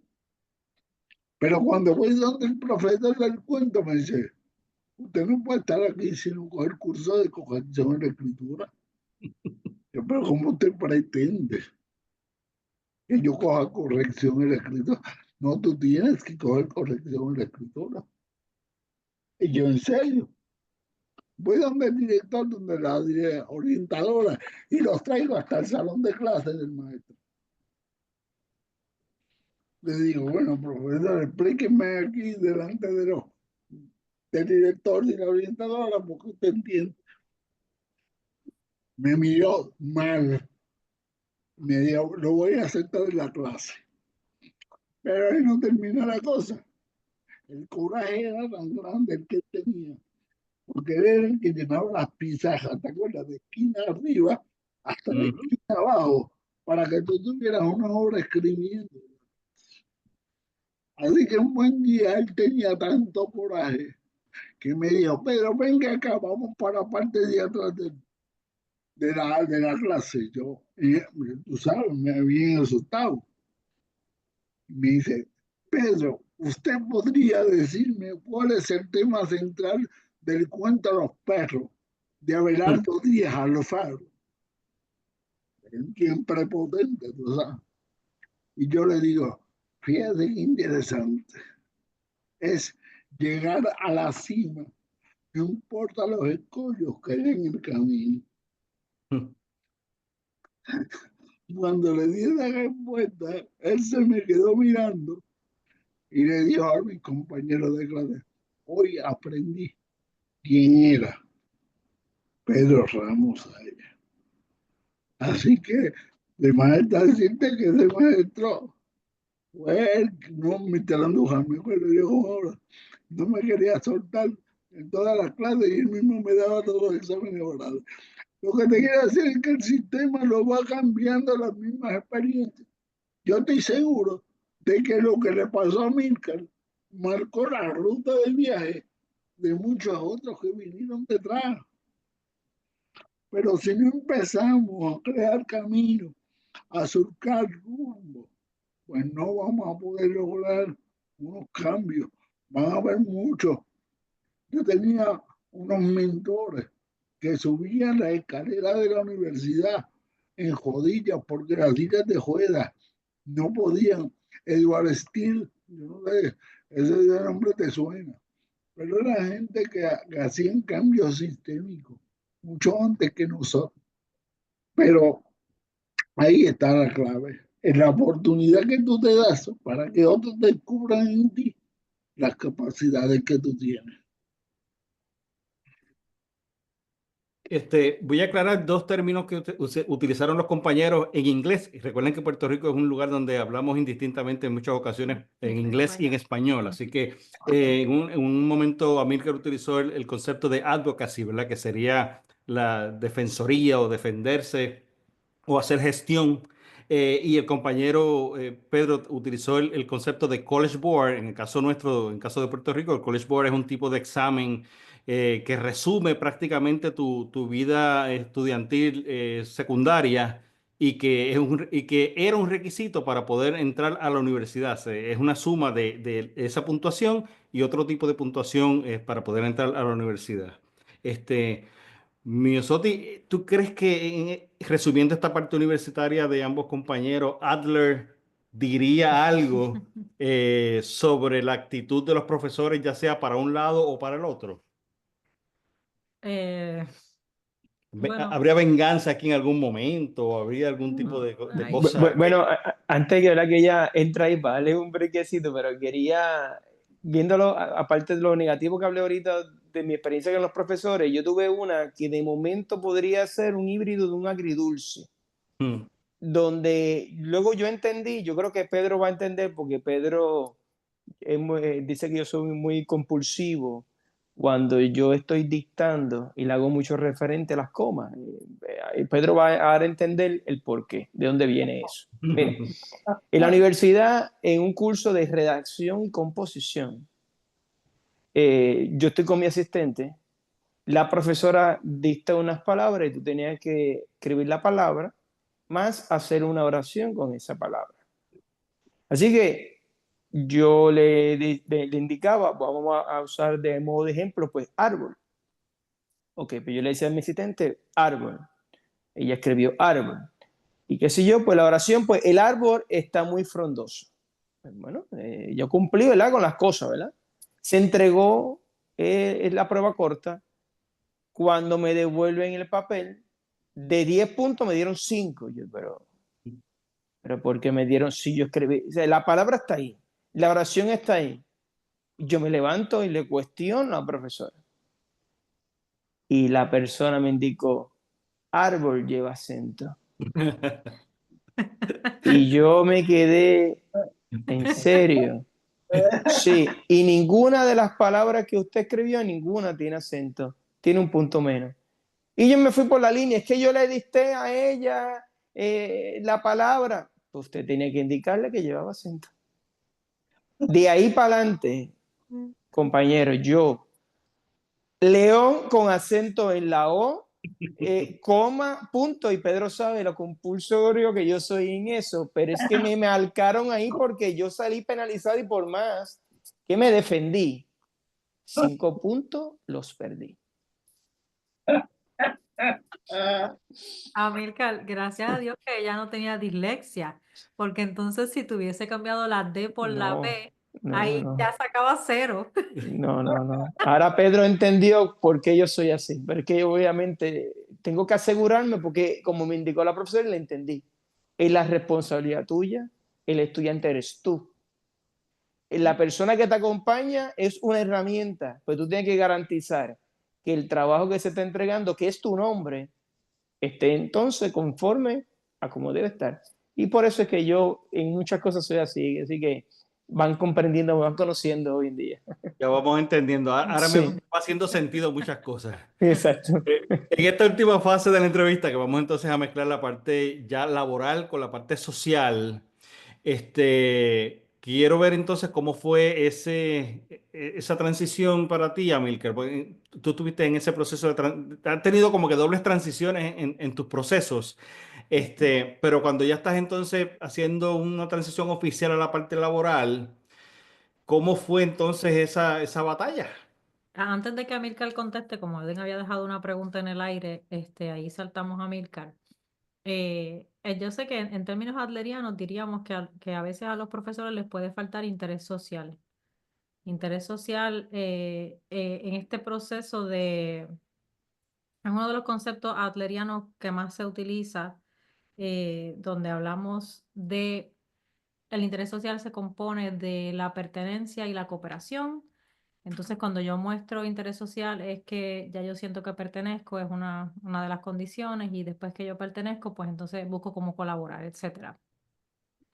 Yo fui profesora, y puedo decirle a mis estudiantes que si alguno ve este video, como yo aprendí a ser profesora, era que uno mantenía una línea muy marcada con los estudiantes, y a menudo uno incluso hacía burla de ellos o ponía en evidencia lo que ellos no sabían. Y yo tomé clases en la UPR, yo sé que eso es algo que tendía a suceder también, que uno como profesor puede, cuando uno no está conectado con ese interés social, uno puede tender a buscar cómo, en vez de provocar el aprendizaje a través de las relaciones y de esos lazos, uno lo hace a través de minimizar al estudiante, porque uno tiende a creer que yo lo avergüenzo hoy, pues él va a poner más esfuerzo para aprender mañana. Cuando uno olvida que lo que está haciendo es desalentar al estudiante, y ahora Ujú. mismo o sea, lo que vemos en las universidades hoy es porque las generaciones cambiaron, y si a lo mejor 2 generaciones atrás tomaban esos actos como algo para un obstáculo que yo voy a superar, esta generación de ahora se desalienta. Y la manera en la que ellos se desalientan es, no quiero volver a intentar. Y no quiero volver a intentar, tenemos las universidades vacías.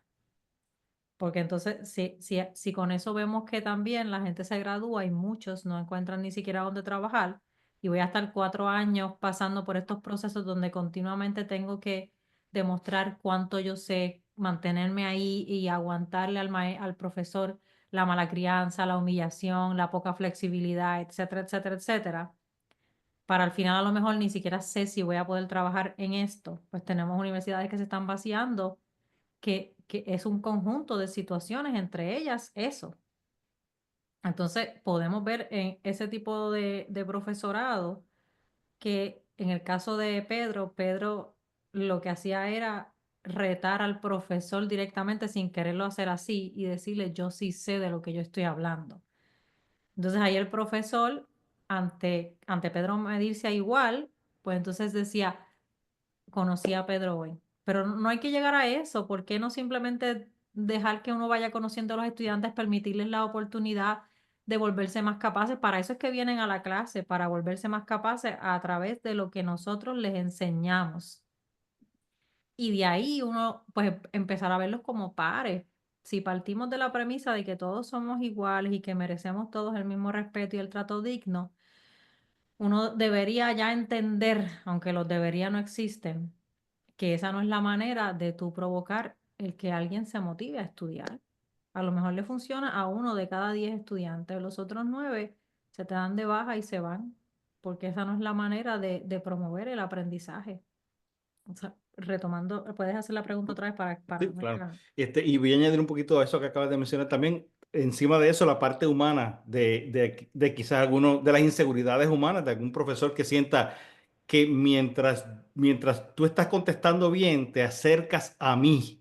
Y Ujú. entonces algunos profesores lo pueden ver como un reto. Y en el trabajo pasa Una también lo mismo. amenaza. Mientras un empleado está contestando o está haciendo su trabajo que tú le pides ese trabajo y te lo trae inmediatamente y te lo hace, tú dices, espérate un momento, habrá gente que dirá eso, como que espérate, este me va a quitar el trabajo. Así que esas inseguridades me imagino que entran en todos los Afloran. aspectos y afloran también ahí. Que no sé si fue el caso de nuestro amigo Amílcar en algún momento que alguien haya dicho, espérate un momentito, que este ciego está como que muy alebrestado, está muy voluntarioso, está como que está aprendiendo demasiado rápido. Prácticamente esto es un círculo y no hay manera o no hay voluntad en momento de que se rompa. Lo que hemos hablado en esa etapa universitaria se replica en el aspecto laboral. Sumamente retante, donde la persona con diversidad funcional que tiene, porque son muy pocos, que tienen algún empleo, para efecto del patrono, es como si estuvieran haciéndote un favor, más allá de que tú estás para realizar unas funciones, obviamente deben ganar un salario, pero ellos entienden que pues más bien es como que un favor, estoy dándole ahí una ayuda a la persona. Y aun cuando eres una persona profesional, eso queda secundario. Todo entra en una tela de duda de que si la persona puede ejercerlo o no.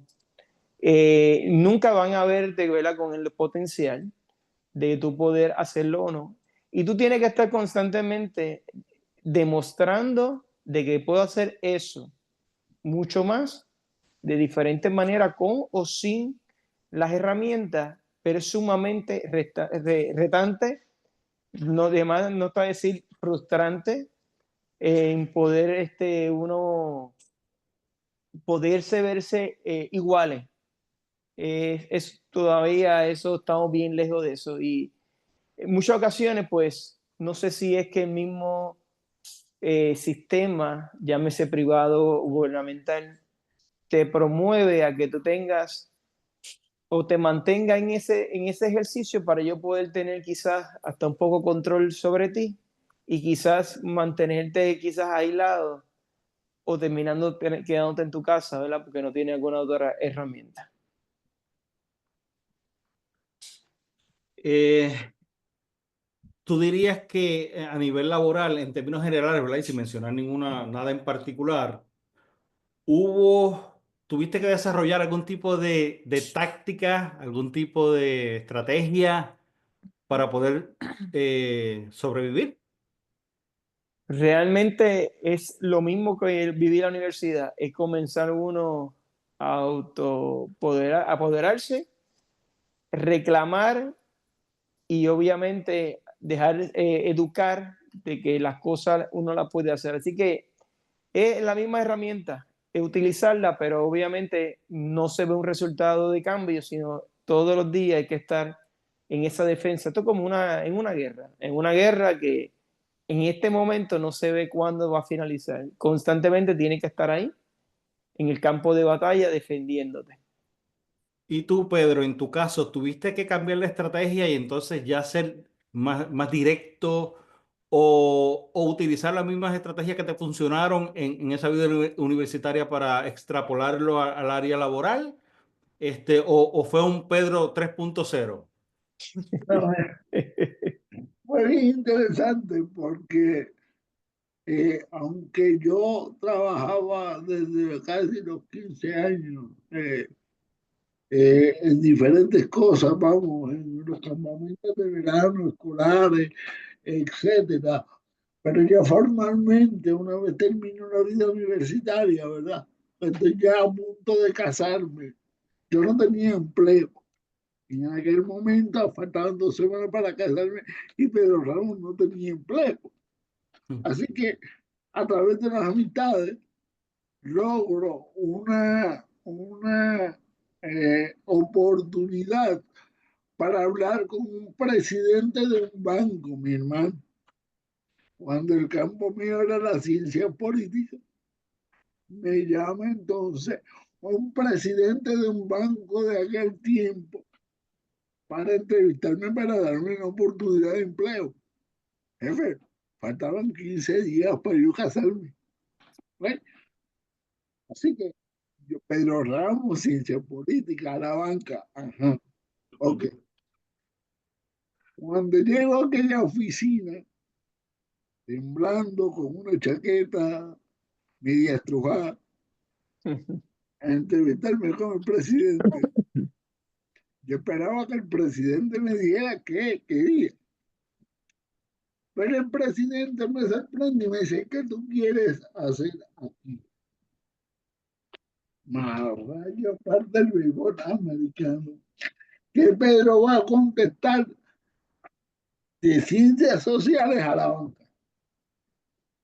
Pues de buenas a primeras se crea una oficina para promover dos cosas. El empleo de las personas con impedimento, representa una propuesta, y buscar préstamos a bajo costo, a bajo interés, para la población con impedimento. De manera decirte que tuve de ahí mi primer empleo formal. Ya de ahí en adelante, formal, pero no tuve la eficacia que hubiese querido, porque obviamente era un campo desconocido para mí. Ya una vez trabajó en SER de Puerto Rico en los años 90 y en el 1993 entró al campo de la política al Senado de Puerto Rico. De manera decirte que los retos eran tremendos porque demostrar la capacidad, la destreza para hacer algo, lo miraban a uno como si le estuvieran haciendo un favor en la vida. Y eso es lo más triste del mundo, cuando tú te sientes que te están dando una oportunidad, porque entienden que en términos sociales se ve bien ante la vista pública de que estás dándole una oportunidad a una persona con diversidad funcional. No se la está dando su capacidad, se la está dando la diversidad funcional de posición tuya como líder político. ¿Viste? No porque creas la capacidad inicialmente. Tú tienes entonces que demostrar, tanto al político como a la comunidad, que tú estás ahí porque tienes unos talentos y unas capacidades para lograrlo. Así que el reto era fuerte, porque yo tenía unos pares que no tenían diversidad funcional, que tenían más experiencia que yo, y cómo yo podía incursionar. Era bien difícil, pero al mismo tiempo ese reto yo lo convertí en una oportunidad para cambiar la mentalidad de los políticos de aquel entonces. Te estoy hablando de los principios de los 90, que todavía ADA estaba empezando a llegar con sus cambios, ¿verdad? De oportunidad de empleo a la persona con impedimento, etcétera. Pero era bien difícil incursionar y verte como una persona de toma de decisiones. Pero te puedo indicar que al final de la jornada política que fue en el 2000, aprendí tanto y ellos aprendimos tanto uno del otro, que ya yo sé la ruta por donde vienen, que los diferentes esquemas políticos del país, porque los conozco de buena mano. Eh, Sé cómo se hace, cómo no se hace, y es un proceso de aprendizaje. A la vez que tú tienes empleo, vas aprendiendo una nueva manera de cómo ayudar a cambiar el sistema. ¿Ok? Porque las leyes no cambian el sistema, los sistemas los cambia la gente. ¿Ok? Y nos hemos llenado de mucha legislación que ninguna se pone en función. ¿Y para qué yo quiero leyes inertes? Ahora mismo se acaba de aprobar en el Senado un proyecto para darle, fomentar el empleo en personas síndrome Down y personas con autismo. Pero señores, ya hace más de 20 años que existe una ley que promueve el empleo de las personas con impedimento. Y tú tienes que venir a legislar para promover poblaciones específicas. O sea, estamos volviendo atrás. ¿Por qué? Porque no se mira la historia. Ningún legislador mira la historia, de dónde provienen las cosas. Porque si tú ejecutaras bien, mira mi principio, que Amílcar y yo siempre lo decimos donde quiera que nos paramos. La Constitución de Puerto Rico, en su Carta de Derechos, ¿qué dice? Que todos los seres humanos somos iguales ante la ley, ¿correcto? Si ese principio es válido, ya tú no tienes que legislar nada más, porque el principio de la igualdad está garantizado en la Carta Magna de nuestra Constitución. Ah, no, pero tenemos que legislar para la población en general. Así que, en términos de empleo, pues te puedo decir que en términos personales sí tengo la satisfacción de que trabajé en lo que estudié. Porque tú sabes que cuando yo le dije a mi mamá, mami, yo voy a estudiar ciencias políticas, me dijo, bienvenido al desempleo.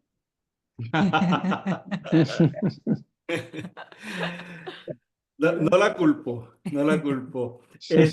A nivel social, esta pregunta se la voy a tirar a los dos. ¿Ustedes han sentido que alguien a base o por razón de su reto físico o su diversidad funcional haya hecho alguna concesión con ustedes que ustedes dirían, pero qué locura es esta? O sea, que le hayan regalado algo, que le hayan dado algo, que alguna cosa que sea, que raye en lo gracioso por, por meramente el reto físico o la diversidad funcional. Empiezo con Amilcar. Bueno, así que yo me acuerdo ahora mismo, vamos a darle el break entonces a Pedro, a ver si se me refresca, pero no tengo así, en este momento sí que me acuerde, no tengo. Cosas tan simples como que le hayan cedido la fila, el espacio, simplemente por eso, que le hayan pagado algo en un restaurante y le hayan dicho, no, no, yo te pago el tuyo, alguna cosa aunque sea graciosa, pero que a nivel social haya sido, haya tenido un impacto por como somos el país del ay bendito, ¿verdad? Por eso tenemos un cordero en nuestro escudo. Sí, pues, a mí que tú y No, yo. dale, Pedro. Bueno, pues es interesante que cuando yo trabajé un tiempo en la Universidad de Puerto Rico, en el recinto de ciencias médicas, yo iba a la cafetería y obviamente en la cafetería había que hacer fila. Y cuando yo llegaba hasta donde la persona que iba a encargar, que me entregaba la bandeja, la persona de atrás sufría, porque si yo llego a coger aquella bandeja, iba a estar volando la comida por todos lados. Y tú veías la gente, cómo agarraba rápido la bandeja y me la llevaban a la mesa sin que yo tan siquiera la pidiera, ¿eh? Eh, porque sentían ese temor. De más está decir que también las veces que, hombre, la anécdota que más me se ríe es cuando yo llego allá, a un día a Bayamón, del tren urbano, me bajó del tren urbano, yo venía de trabajar, mi esposa me iba a recoger en el tren, yo tenía la corbata bien desajustada ya, imagínate, cansancio. Y para la buen samaritano me dice, mi María, papá, ¿qué clase de bojachera tú tienes, papá? Dios te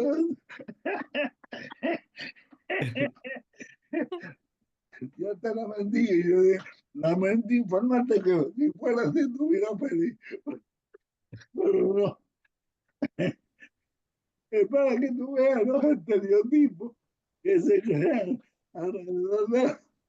Y para colmo me había recostado de uno de los postes que tú sabes que la gente de los trenes. Así que, Era una estampa típica de esa imagen de un borrachito. no, no, y sin contarte las veces que en Plaza de las Américas yo he estado sentado en la fuente y la gente en vez de tirar los chavos a la fuente me lo dan a mí. O sea, Oh, oh. Voy a sustituir entonces la pregunta de alguna, en el caso de Amílcar posiblemente, de algo que te hayan, algún favor que te hayan hecho especial por el de alguna cosa que te hayan dicho o hecho que te hayan sentido que te quitaron la autoridad o te quitaron la autonomía, pero de golpe a nivel social. En algún sitio que te hayan sentido como que, espérate, yo puedo responder a eso o esto me toca a mí. Amílcar, ¿alguna anécdota en ese sentido? Bueno, de esa hay un millón, ¿verdad? Donde, por ejemplo, tan sencillo como ir a un médico que se le pregunten al acompañante preguntas tan simples de que si él se sabe, donde ponen en duda, ¿él se sabe el número de seguro social? Pues pregúntaselo a él. O que él va a comer si nos vamos a un restaurante, pero pregúntale a él. O sea, a ese nivel. Ahora, si me voy al aspecto laboral, cuando yo llegué a asumir puesto de administrador, donde se cuestionaban compañeros, pero si él nos ve cómo va a administrar, pero ven acá, si vamos a nivel de gobernación, ¿cuánto llevamos con vista? Y mira dónde estamos en el desastre. Así que el hecho de que yo algún día lo alcance, yo no creo que, ¿verdad? Voy a mí, creo que vamos mucho mejor. Yo creo que Amílcar, la manera de acomodo razonable es gira el teléfono para que tenga la imagen horizontal. Ok, déjame ver asistencia, Paula. La cámara hay que virarla. Es que ese momento se fue Sí, y sí, tuve sí. que ponerla horizontal. No se ve tan mal de lado, ¿sabes? Pero me da Sí, miedo de que se caiga, porque está del agua ahí, me da miedo que se Que caiga. después va a decir que está como el del exacto, exacto. y está él mirando Sí. a Ah, otro lado y exacto, tal. después me dice, mira, producción no me avisó, no me Está puso, derecho ahora, está no derecho. me cuida, producción no me cuida. Exacto, y ahora está derecho. No, todavía está No, virado. está Está virado mirado. todavía. Es el teléfono que a lo mejor está en El posición teléfono vertical, tiene que virarlo. sí, en vez de horizontal. Pero el teléfono estaba en la misma posición, me están Está indicando. bien, pues no importa, lo importante es que Se tú lo giró solo. supieras. Ah, Lo ok, Tú importante es lo que tú lo sabes. sepas. ok. Me están viendo de lado, pero está bien. Estamos viendo de lado, pero está bien, pero sabemos que no estás de lado, no te estás No sé cayendo. si cuando se activó la cámara, pues Posiblemente, sí, posiblemente se viró. Quedó así, sí, sí. se quedó así. Ok. Pues Este, básicamente, pues en ese aspecto laboral, pues te ponen en teleduda de que tú tengas la capacidad, el hecho de que tú tengas una condición física o sensorial, etcétera. Mira, para compartir nosotros algo que nos pasó así, y yo creo que de ahí vino la idea de generar este podcast. Cuando nosotros nos fuimos a casar a la sala de de Bayamón, Bayamón, sí, el Tribunal de Bayamón. nosotros Todo ocurre en Bayamón. Nada personal. exacto. La cosa es que pues, nosotros llevamos a nuestros testigos y a nuestros padrinos, y nuestro padrino es ciego. Y hicimos la fila, entramos bien contentos, chichichija, y cuando ya vamos a proceder a comenzar la ceremonia, el juez eh, hace la salvedad que él no puede permitir que el padrino sea un ciego. Ujú. Porque entonces, si es ciego, ¿cómo va a mirar lo que está pasando? ¿Cómo va No a ser testigo. ser testigo? No. Sí, sí, sí. Entonces, ahí fue una situación incómoda porque obviamente nuestro amigo ciego se puso como gato boca arriba a discutir con el juez. Entonces, él decía, yo traigo mi tarjeta que tenía un huequito y yo la pongo en el papel y yo sé dónde La yo voy a guía. firmar y todo va a estar bien. No, el juez no quiso de los acompañantes, tuvimos que sacar a alguien que fuera el padrino porque a él no lo dejaron ser el padrino. Pero la moraleja de todo esto fue que lo bueno que sucedió fue que este caso no quedó ahí, Ujú. porque para nosotros fue como si se nos hubiese caído el bizcocho en medio de una boda, ¿verdad? Esa situación así de entre tristeza y desespero de qué hacer. Obviamente, los que nos conocen saben que yo trabajé en la oficina del procurador de personas con impedimento por 17 años, así que eso no se iba a quedar así. Y ese caso escaló a nivel de la administración de tribunales y la administración de tribunales tomó cartas en el asunto de inmediato y en ese certificado de matrimonio apareció el nombre de nuestro testigo ciego ahí finalmente y se hizo justicia y esa persona y eso generó también que el sistema de tribunales tuviese que contar con una serie de adiestramientos relacionados a la concienciación del manejo de personas con impedimentos en sus salas. Así que eso fue un momento complicado, ¿verdad? Porque es en medio de una boda, pero trajo como consecuencia una serie de cosas positivas que generaron también Ese cambio sistémico. en un cambio sistémico, exactamente.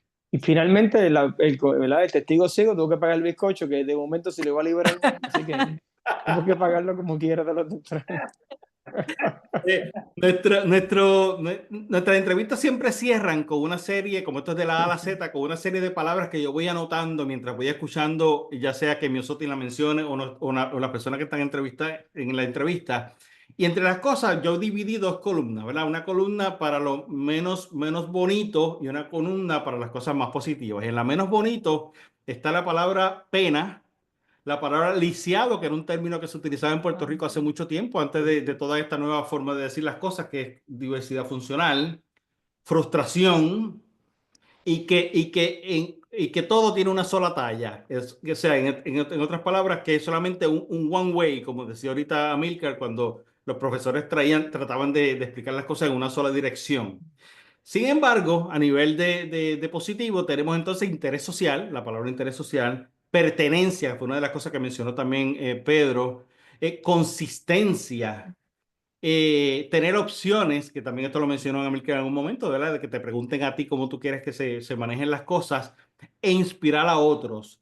Una de las cosas graciosas, por poner una columna central, sería en el caso del amor, como mencionó ahorita Pedro, como que dice, estás por tu cuenta. Cuando se trata del asunto del amor y de cosas así, donde no se mide con cosas más científicas, pues ya tú estás por tu cuenta. Así que, ¿cómo te buscas una novia? Estás por tu cuenta. Si te dicen que no, si no te sacan a bailar, estás por tu cuenta. Ese tipo de columna. Y otra que mencionó Amílcar, ¿por qué a mí? Y Pedro. ambos lo mencionó, fue Pedro en este caso, es por qué me pasó esto a mí, por qué a mí. Así que, y también mencionó, esta vez no, que fue algo que le mencionó su mamá, esta vez no, pero la próxima sí, que fue una forma de consolar a Pedro y de exhortarlo a que, pues mira, a veces las cosas no se pueden hoy, pero quizás mañana sí. Así que nos llevamos de aquí las anécdotas de dos perspectivas interesantes, una de nacimiento y una luego de la adultez, y que dentro de unas situaciones complicadas también aprendemos una serie de cosas positivas que nos sirven entonces para aplicarlas en el resto de la vida. Sí, y yo creo que sobre todo la importancia de que, como dice Pedro, el cambio sistémico comienza con el cambio individual. Que Pedro se mantiene Sí. de esa importancia de que tú a nivel individual tú generas ese cambio de ser autogestor, de ser una persona que asume el reto y demás, y con eso tú vas entonces generando el cambio grupal y el cambio, finalmente el cambio sistémico. Me voy con una cada vez que hacemos estos episodios, yo me voy muy inspirada. En esta ocasión no es la excepción, me voy muy inspirada de ver. Ya yo conozco la historia de Amílcar, la hemos hablado en capítulos anteriores. Con la historia de Pedro me voy muy inspirada también, porque yo sí creo en la importancia del padre que cree en las capacidades del hijo y que permite que el hijo haga cosas, intente y se exponga como una del cimiento para el éxito en la vida adulta de esa persona. Y me voy muy inspirada también porque viendo la historia de Pedro, Pedro es una persona con una visión muy optimista, muy positiva, y creo que eso es algo que todos necesitamos estos días. Eso de ver de qué manera uno puede darle la vuelta a las cosas, endulzar la situación, seguir intentando, afrontando y viendo siempre la posibilidad de que más adelante hay una nueva oportunidad para uno volver a intentar y utilizar esos espacios donde las cosas no se dan, no como fracasos, sino como momentos de, ok, me voy a detener aquí un momento. Eso es lo que Adler llamaba una visión horizontal, donde en vez de que yo al tener un fracaso caigo, que es la visión vertical, y cuando caigo, caigo en el fondo, caigo mal, tengo que empezar de cero. No, no, no. En la visión horizontal tú te detienes, no se pierde la marcha que ya tú recorriste. sino que en ese momento donde tú te detienes, tú ganas fuerza, hay un proceso de introspección, hay una reflexión. Se utilizan esas vivencias para luego ponerse uno en marcha más preparado de lo que uno estaba antes. Así que Pedro, te doy las gracias por tomarte el tiempo para venir acá. Eres bienvenido cuando quieras Gracias. a estos espacios. Muchas gracias. Creo que los papás que antes tú decías, tú mencionaste la importancia de esas primeras convenciones y eso, como esos momentos de quiebre donde la gente comenzaba a hacer visibles las personas con diversidad funcional y comienzan mencionando la película de los dos hemisferios de Lucas. Ahora Sí, es así, es a través de la televisión y de los programas que la gente vuelve a visibilizar sí, las personas con impedimento y se pueden poner un momento en el lugar del niño, de la familia, de la comunidad sí. que rodea. Entonces, así que le doy mucho a los dos, siempre a Milcar que nos colabora. Gracias por venir a este espacio. No sé si tú quieras mencionar algo más. No, a mí me encanta, sobre todo el factor de tener también a Pedro en este tipo de entrevistas. ¿Sabes por qué? Porque quien está escuchando esta entrevista tuvo que haber pasado un poquitito de trabajo para poder reconocer el tono de voz de Pedro y la forma en que dice las cosas. Y eso es lo interesante de esto, porque no fue, si él no la pasa fácil, bueno, pues también que la gente no la pase fácil a veces y que también se acostumbre a ver cosas no típicas Ujú. en una entrevista donde estás escuchando a alguien y que estás tú pasando un poquito de trabajo para reconocer las expresiones y las palabras que está usando esa persona. Esa es una de las cosas que más fascinante me parece de este tipo de Y entrevistas. es parte de, nuevamente, demostrar ese interés social donde todos tenemos por derecho un espacio en el mundo para poder hablar. Entonces, si tenemos que adaptarnos un poco para que Pedro se pueda expresar, pues lo hacemos. Y esa es nuestra manera de mostrar interés social hacia Pedro y mostrándole interés social a Pedro, las personas que lo han hecho a lo largo de su vida, permitiéndole hablar, permitiéndole obrar.